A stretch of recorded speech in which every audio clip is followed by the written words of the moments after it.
नमस्कार विद्यार्थी मित्रांनो, एमपीएससी कडे दोन महत्त्वाचे जी.आर 27 जूनला आले। हे जी.आर जे आहेत ते आहेत न्यायालयीन भरतीमधले महत्त्वाची पद लघु लेखक आणि लिपिक टंक लेखक। या पदांची भरती जी असणार ही बाह्य स्रोताकडून केली जाणार आहे। आता बाह्य स्रोत म्हटलं की त्याला कॉन्ट्रॅक्ट दिलं जातं आणि कॉन्ट्रॅक्ट पद्धतीने या न्यायालयामध्ये असणारी ही पद भरती राबवली जाणार आहे। आता ही कंत्राटी भरती नेमकी असेल कर त्याच्यात म्हणणं असं आहे की एमपीएससी कडनं उमेदवार जोपर्यंत उपलब्ध होत नाही तोपर्यंत ही भरती प्रक्रिया राबवली जाईल।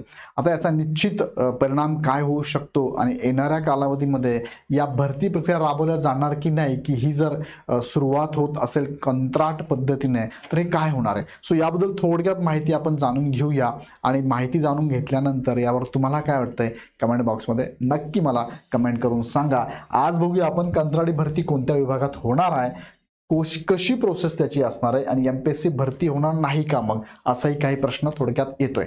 आता मुख्य मुद्द्याकडे जाण्यापूर्वी तुम्हाला थोडक्यात मी प्रमोशनल ऍक्टिव्हिटी सांगतोय।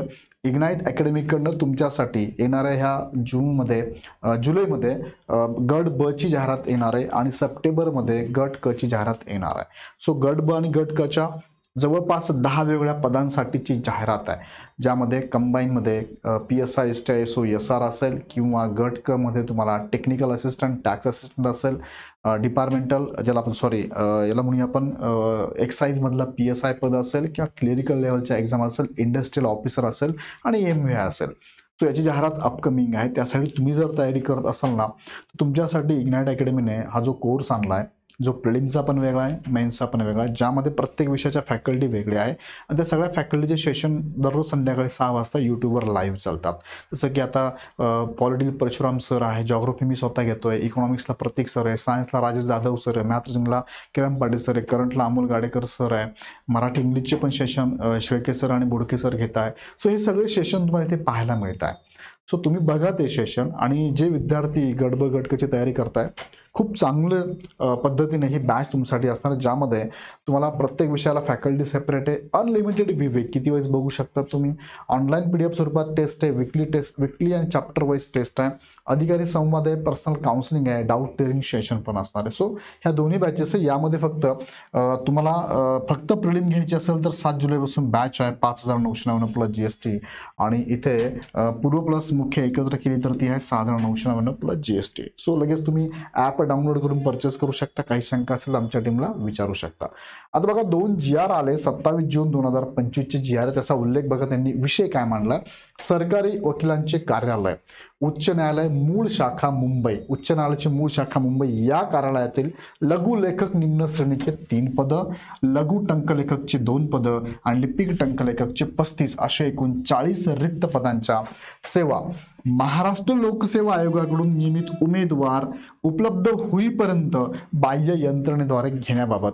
आता मला सांगा 2023 ची एक्झाम होती, 2023 मध्ये लिपिक टंकलेखक 7,000 प्लस जागा आहे, ती जाहिरात 23 ची आहे, 24 गेलं, 25 संपतील, आता अर्धा झालाय 25 पण अजून त्याचा रिझल्ट लागत नाहीये। मग असं जर एमपीएससी लांबवलं तर नाहीच मिळणार ना, मग सगळ्याच ठिकाणी कॉन्ट्रॅक्ट पद्धतीने भरा, म्हणजे इकडे ऍड काढायची त्याचा रिझल्ट लावायचा नाही, रिझल्ट लावण्यासाठी उशीर लागतोय, कोर्टात केसेस चालू आहे आणि तिकडे कॉन्ट्रॅक्ट पद्धतीने भरती करायची। एमपीएससीने असा जर लावला वेळ प्रत्येक एक्झामला तर होईल काय, प्रत्येक ठिकाणी सरकारला कॉन्ट्रॅक्ट घ्यावं लागेल। शिक्षक भरती कॉन्ट्रॅक्ट घ्या, तिथे पण का मुलं नाही आहे, मुलं कारण का निकाल लवकर लागत नाही।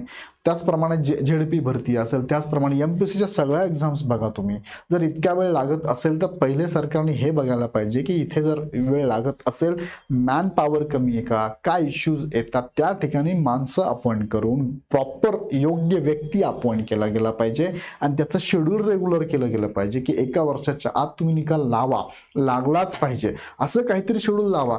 ते लावायचं दिलं सोडून आणि तुम्ही बाह्य यंत्रणेद्वारे कॉन्ट्रॅक्ट पद्धतीने आम्हाला बघा डिटेल्स मध्ये आम्हाला समजत नाही काही तुम्ही काय करतात किंवा काय वेगळे निकष असेल तुमचे माहित नाही, पण आम्हाला वरवर जे दिसतं आम्ही त्याच्यावरती बोलतोय की तुम्ही कॉन्ट्रॅक्ट पद्धतीने भरती का करतात। इथे एवढे हुशार तज्ञ विद्यार्थी बसलेले आहेत, गेली वर्षभरापासून फॅमिलीसाठी पैसा वेळ वाया घालून ह्या एक्झामची तयारी करतात आणि त्यांना तुम्ही पोस्टिंग देत नाहीये।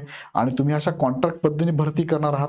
सो असं जर होणार असेल तर मग मुलांची नैराश्यता येऊ शकते. सो याद्वारे तुम्हाला काय वाटतं मला कमेंटमध्ये कळवा. पण अशा पद्धतीने म्हणजे ते म्हणतात का एमपीएससी नियमित उमेदवार देईपर्यंत, अरे एमपीएससी नियमित उमेदवार देईपर्यंत तुम्ही एमपीएससीला काहीतरी निर्देश द्या, एमपीएससीला काही मॅनपॉवर द्या, तुम्ही अजून त्याला सेशन करा, समिती बसवा, त्यात माणसं वाढवा, लवकर निकाल लावा, अशी काहीतरी जी आर काढा ना की हे निकाल लागलेच पाहिजे, एका वर्षात निकाल लावले गेले पाहिजे, एका वर्षात कोर्टात जे काय केसेस चालू आहेत त्याच्या अधीन राहून निकाल लावून टाकले गेले पाहिजे, असे काहीतरी जी आर काहीतरी याच्यात मध्यस्थी करा. हे जर असं चाललं तर कसं. हा एक जी आर आलाय 27 जूनचा, दुसरा कोणता त्याच दिवशी आलेला, फक्त त्याने इथे बदल करून दिला. आता हा एकच म्हणायचं त्यांना की वेगवेगळे, कारण त्यात संदर्भ पण त्यांनी दिलेला नाहीये.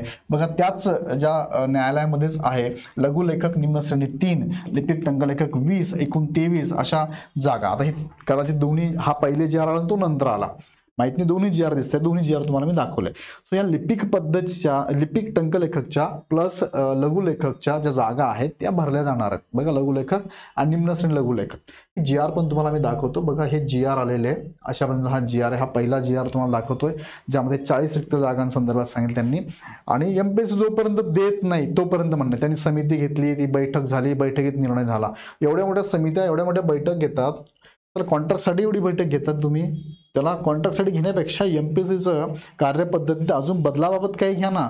बघा आम्हाला रिझल्ट बघायचा आहे, आम्हाला आतल्या गोष्टी माहित नाही, नाही तर आम्ही एवढे तज्ज्ञ पण नाही की एमपीएससी कार्यपद्धती काय असावी आम्ही ठरवावी. पण आम्हाला एवढं कळतं की रिझल्ट येताना इतका जर उशीर होत असेल तर काहीतरी गडबड आहे ना. मग त्याच्यावरती काम करून त्याच्यावरती काय सुधारणा करता येईल ते करणं गरजेचं आहे. सो हे जे त्यांनी सांगितले शासन निर्णय झालेला आहे आणि त्या उपसमितीने हा निर्णय दिलेला आहे. आणि अशा पद्धतीने तुम्हाला काय की बाह्य यंत्रणेकडून घ्यायचं आणि त्यासाठी काय त्यांनी ऑलरेडी सूचना दिलेल्या आहे, त्याचा भंग होणार नाही याची काळजी घ्या असं तेही सांगतात. सेम तो दुसरा जी आर पण तोच आहे, त्याच पद्धतीने त्यांनी इथे सांगितलेलं आहे की अशा पद्धतीने तुम्ही काळजी घ्या आणि बाह्य स्रोताकडून भरती प्रक्रिया राबवा. तोच नियम त्यांनी इथे पण टाकलेला आहे, भंग होणार याची काळजी घ्या. मग असे जर जी आर येत असतील तर स्पर्धा परीक्षेतील विद्यार्थ्यांनी अभ्यास करायचा की नाही, पुढच्या प्रक्रिया असाच जर सुरुवात तुम्ही करत असाल, एमपीएससीने वेळ लावला तर आम्ही कॉन्ट्रॅक्ट पद्धतीने भरती करून घेऊ.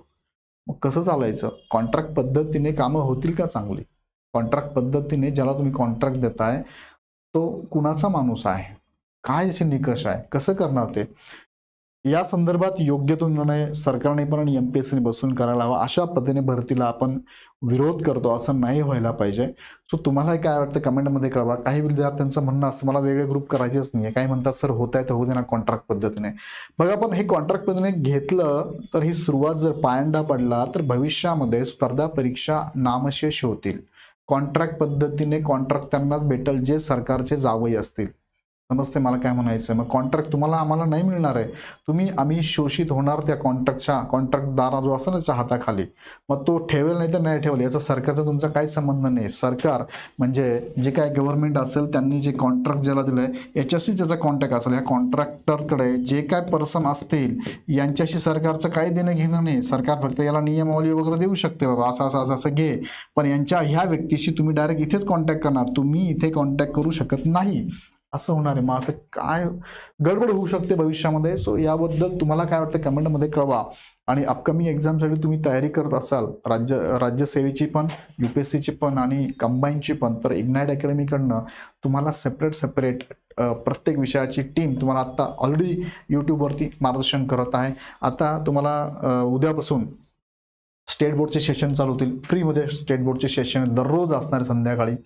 त्यानंतर PYQ सेशन पण दररोज असणार आहे, फ्रीमध्ये आहे. आणि टॉपिक वाईज प्रत्येक विषयाचे टॉपिक बाजूला काढले.